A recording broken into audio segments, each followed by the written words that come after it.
pirmiausia sveikinimai Trakų komandai, jų treneriui su pergale, jie šiandien, manau, pelnė greitą įvartį ir aišku, Trakai labai mažai praleidžia, labai gerai organizuoti gynyboje ir pelnė tą įvartį, daug dėmesio skyrė gynybai, perdengė tas zonas ir nors mes ir turėjom savų šansų, tačiau nesugebėjom jų išnaudoti. Atrodo, dainam iki baudos aikštelės, bet pritrūksta paskutinio perdavimo, kuris turėtų paskui siekti smūgis ir nežinau, to ir trūko. Antrą kėlinį gal šitie geriau žaidėme, nežinau, išspaudėme, gal varžovus norėjome įmušti, tačiau nežinau, šiandien Trakai turbūt nusipelnė pergalės, iš tikrųjų sveikinu, gerai žaidė, mums neleido žaisti ir pelnytai žaloj nugalėjo. Negalima sakyti, kad vien gynyba laimėjo rungtynes. Trakai sugebėjo įmušti, ko nesugebėjom padaryti mes, todėl rezultatas, kaip bebūtų nemalonu tą pripažinti, yra dėsningas, nes ta komanda, kuri sugeba įmušti, dažniausiai laimi.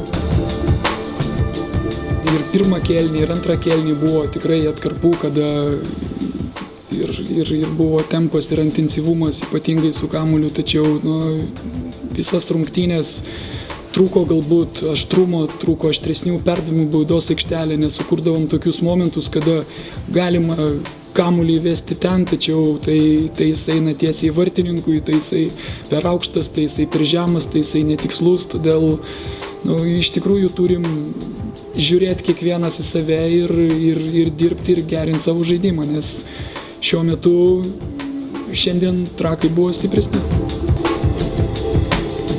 Paskutiniu metu labai daug dirbam, sakau, taktiškai, gal ruošiamės kiekvienom varžybom. Gal per daug, sakau, sunku pasakyti, bet to supratimo kartais tikrai trūksta ir reikia dar tik tais, ne pradžia aišku čempionato, bet dar yra laiko viską taisyti. Aš galvoju, tikrai padarysime išvadas ir nenuleisime dar rankų.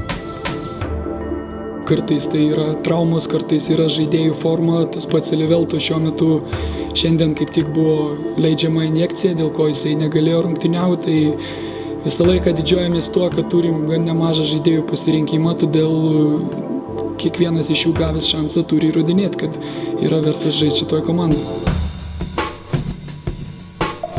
Aišku, pareigoja čempionų vardas, kaip pasakyti, visą laiką nugalėti. Jau dabar yra toks metas, kada, kaip pasakyti, čempionai šiek tiek pasėdo, bet sakau, aišku, sunku ir šiandien kalbėti po tokių varžybų, bet reikia, sakau, žiūrėti viską pozityviai, nenuleisti galvų, dirbti, stengtis. Čempionatas dar ilgas. Matėme daug iš tikrųjų pavyzdžių ir BK Kaunas ir ekranas. Ne visada, kaip sakant, čempionų būsi, bet sakau, dar niekas neprarasta ir mes tikrai nenuleisime rankų ir bandysime įrodyti, kad mes esame čempionai.